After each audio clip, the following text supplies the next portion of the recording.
The Zephyrian fleet emerged from hyperspace like a plague of metallic locusts, their obsidian hulls gleaming against the star-drunk void.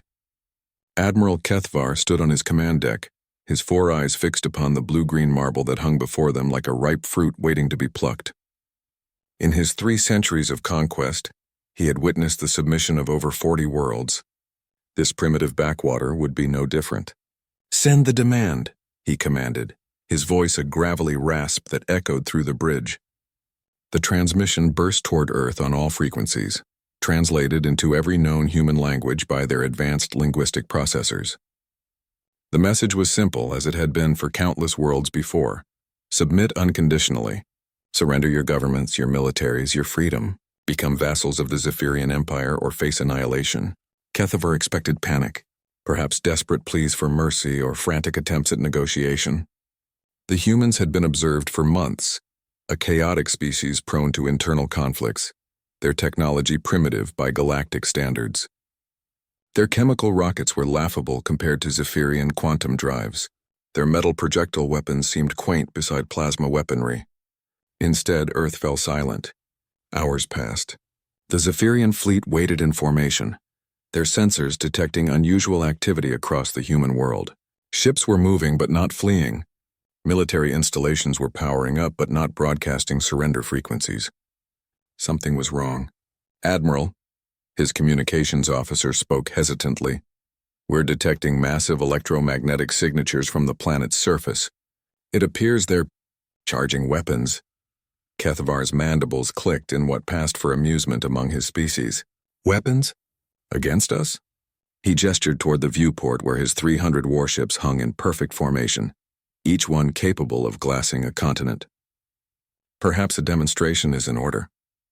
The lead destroyer moved forward, its plasma cannons beginning to glow with deadly energy.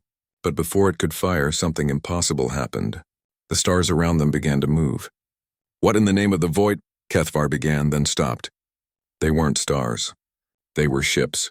Human ships emerging from stealth fields that shouldn't have existed, materializing from asteroid shadows and planetary rings where his sensors had detected nothing. "Admiral," his tactical officer's voice cracked. I'm counting over 800 human vessels. How did they—" The answer came not in words but in action.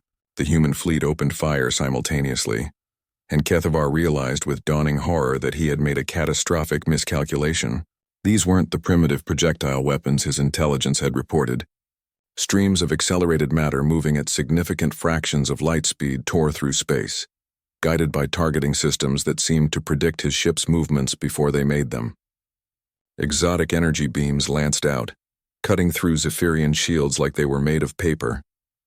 "Impossible," Kethvar whispered as his flagship shuddered under the assault. "Our intelligence said they were centuries behind us technologically." His science officer, tentacles dancing frantically over his console, provided the answer that chilled Kethvar's blood. "Admiral, these aren't human designs.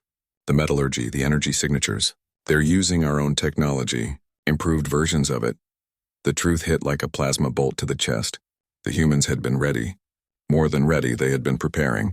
Every Zephyrian probe sent to observe Earth, every accidental first contact with human vessels in the outer system, every piece of technology they thought they had kept secure. The humans had been learning. "Sir!" The communications officer's voice rose to a panicked shriek. "We're receiving a transmission from the human fleet."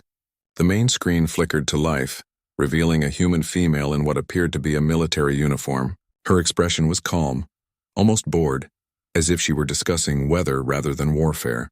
"This is Admiral Sarah Chen of the Sol Defense Force," she said, her voice carrying across the bridge in perfectly accented Zephyrian. "You demanded our submission. We declined to respond because we were busy loading our guns." Kethvar watched in horror as another wave of human vessels decloaked. These ones massive beyond belief, ships that dwarfed even his flagship, bristling with weaponry that made his fleet look like toys. "You see," Admiral Chen continued, "humanity has a saying, speak softly and carry a big stick. You forgot to listen for the quiet part." The human fleet's formation was perfect, a tactical masterpiece that boxed in the Zephyrian forces from every angle. Kethvar realized with growing dread that they had walked into a trap decades in the making. "We studied you," Chen said, and now her calm expression carried an edge of steel. Every ship you sent to spy on us taught us more about your technology, your tactics, your weaknesses. We've been preparing for this conversation for 30 years. Your move, she added simply. Kethvar looked at his tactical display, at the impossible sight of his primitive enemy completely outmaneuvering his forces. His proud fleet, which had conquered dozens of worlds, was caught like prey in a carefully woven web. For the first time in 3 centuries of conquest, Admiral Kethvar did something he had never done before. He surrendered. As his fleet powered down their weapons and prepared to submit to human boarding parties, Kethvar reflected bitterly on the intelligence reports that had led him here. The humans were primitive, the reports had said. Divided, chaotic, easily conquered. Perhaps they had been once.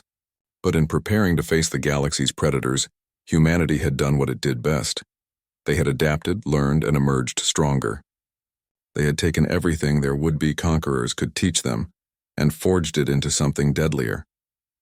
The last thing Kethvar heard before human security teams arrived was Admiral Chen's voice, carrying the casual authority of a species that had just announced its arrival on the galactic stage. Welcome to Earth. Mind the big stick.